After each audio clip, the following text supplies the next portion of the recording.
One of the co-creators of Rick and Morty, Justin Roiland, is probably going to jail.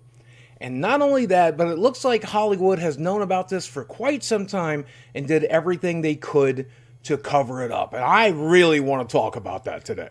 Apparently back in 2020, a girlfriend of Justin Roiland went to the cops to complain about abuse. And the cops decided that it was accurate based on the evidence that they have seen. So they charged the guy with false imprisonment by menace, violence, fraud, or deceit, as well as a felony count of domestic battery. And I think it's important to break both of those down. Now, domestic battery is when you use force or violence against an intimate partner, and corporal injury basically means that they got injured during the process. And cops do not press these charges lightly. They genuinely need good evidence, probably video footage or audio footage, certainly bruises and photos of bruises.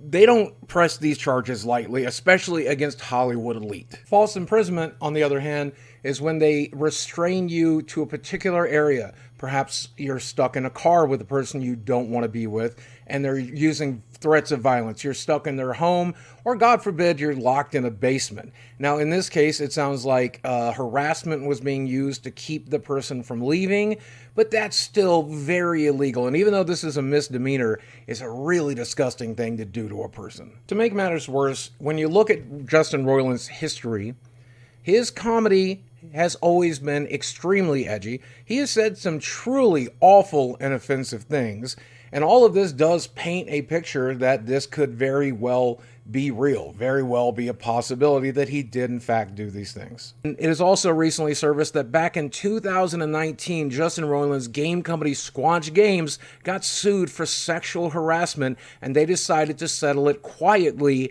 out of court. So that definitely does not look good. There's also tons of DMs from Justin Roiland that are supposedly floating around. And again, you got to be very careful when it comes to DMs like this because they are easily faked. None of this has necessarily been fully verified, but these also paint a pretty disgusting picture as well. On top of that, podcast clips have surfaced where Roiland refers to underage girls as being particularly attractive and definitely something he would consider being with. That crazy, like when we were fucking 100 years ago, it was little 13-year-old girls, if they were built like a woman, they were getting married and having kids. And now we're going to be all precious about it. I keep using the word precious today. That's the word of the week. Which is a movie about a child molesting. Precious! Right? You're a Down syndrome baby. Yeah, exactly. So anyways, I'm not a pedophile though. I do I'm follow a the pedophile. law. I wait till they're 18 if I'm ever so lucky as to have the opportunity. And I mean, honestly, you can let those audio clips speak for themselves, but it all paints a very awful picture where Justin Roiland does not have a lot of respect for women, and it definitely seems like it is possible that these charges are actually real. And when it comes to the possibility that these might be false charges, his attorney actually came out and said it is hard to overstate how inaccurate the recent media coverage over this situation has been. To be clear, not only is Justin innocent, but we also have every expectation that this matter is on course to be dismissed once the district attorney's office has completed its methodical review of the evidence. We look forward to clearing Justin's name and helping move forward swiftly as possible. Not only has Justin Roiland tarnished his own reputation with this, but also fans of his work are getting dragged as well, and I absolutely hate that. But consider all of the people that count on Justin Roiland for their paycheck. Whether it's they work at his game company or they work on the shows that he's worked on, at the end of the day, this is going to wreck a lot of people's lives, and that sucks. Now, as a fan of Justin Roiland's work, let me tell you that I am absolutely devastated learning all of this. I like Solar Opposites. I do enjoy Rick and Morty. I enjoy the games that he has made, like Accounting Plus and High on Life. Sometimes I find his humor to be a little bit cringy, but I think we all do. But a lot of the times this stuff is pretty entertaining. And I think it sucks to find out the man behind this stuff might be a piece of garbage.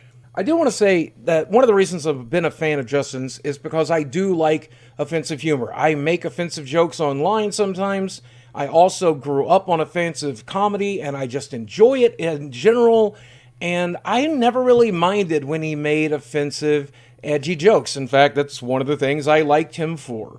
I also really enjoyed what he was doing with Swanch Games, because these games are different and unique and interesting. And even if you don't like the comedy style, maybe you'll enjoy the gameplay. If you don't enjoy the gameplay, maybe you'll enjoy the comedy style. But there's just not a lot of comedy video games anymore. And I grew up on Space Quest. I grew up on Leisure Suit Larry. So I like comedy games, and I was so glad to see Trover and High on Life and Accounting Plus, and I had been looking forward to more games like these. Now, as much as I don't want these charges to be true, I'm afraid that they are. And look, just like any other cynic on the internet, when somebody makes an accusation against a content creator or against a Hollywood elite, obviously we all know it's possible that they are doing that falsely.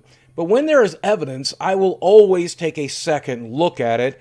And in this case, there has to be evidence because the police decided to charge them. And most of the time, they choose not to do that unless they think they have a pretty good case against the person. And when you add all of the edgy jokes, when you add the way women are treated in the shows that he has made and in the games that he's made, and you look at the things he said on podcasts, even if that stuff is edgy humor, it comes across as somebody who's been hiding in plain sight. I grew up on Bill Cosby's comedy, and I grew up on The Cosby Show, and don't forget, with what the terrible things that man did, a lot of people in Hollywood knew about it, and there's even a script, an episode about him doing that type of thing to his own family by making a barbecue sauce that makes everyone in his family horny.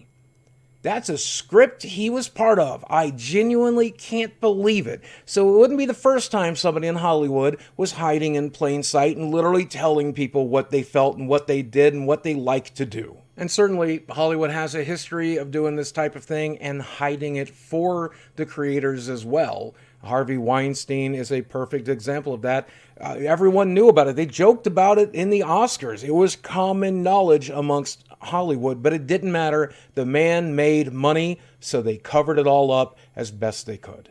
What all this boils down to is a simple fact that we will never know the truth here, right? If it turns out that he's found not guilty, we'll always wonder and always question whether or not he was that person, and it's very possible that he will be ostracized from shows like Rick and Morty or even his own Squanch Games because of the fact that his name is tarnished. And if he is found guilty here, well, unless it's a public trial, and it's not, they're referring to this victim as Jane Doe, then chances are we'll never know for sure whether or not he did it.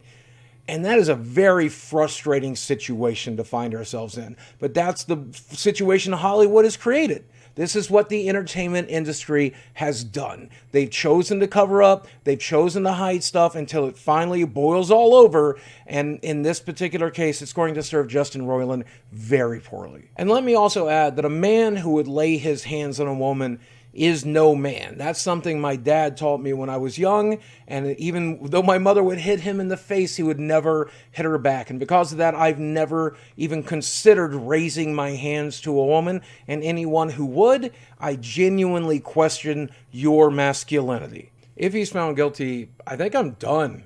I mean, I'm normally somebody that can separate the art from the artist, but in this case, Justin is so integral to the things that he creates. It's just generally his sense of humor, his voice, his jokes, his writing, his scripting, his ideals. I don't think I can do that anymore, and it's going to break my heart to not be able to play his games or watch his shows anymore. And even if he's found not guilty here, I'm always going to be considering this and thinking about it, and it just kind of ruins a lot of things for me. One of the most disgusting things I've seen during all of this is people celebrating that this is happening to Justin Roiland, completely ignoring the fact that some poor young Jane Doe got harassed and tortured and beaten by somebody for this to happen. And I genuinely can't understand taking enjoyment out of this situation. People are going to lose their jobs, and there's at least one victim here. If these are false accusations, that victim is Justin Roiland and all of the people that work for him. And if it turns out to be true, then it's all the people that work for Justin Roiland plus that poor young lady. And I just think it's a horrible situation. Celebrated? Ooh, that's fucking awful. At the end of the day, this is just a major clusterfuck, and there's not much we can do about it except sit and wait. My thoughts are with the victims in the situation. My thoughts are with all the people that have worked with Justin over the years. God bless you. I hope you're not dragged down under with this stuff. And as always, thanks for watching. I love you very much, and I will speak with you again soon. Now, if Justin Roiland, if you ever watch this video, I know you've DM'd me. I know we've talked before. I know you've been very kind to me, and I appreciate that. If you're guilty of this stuff, though, go fuck yourself.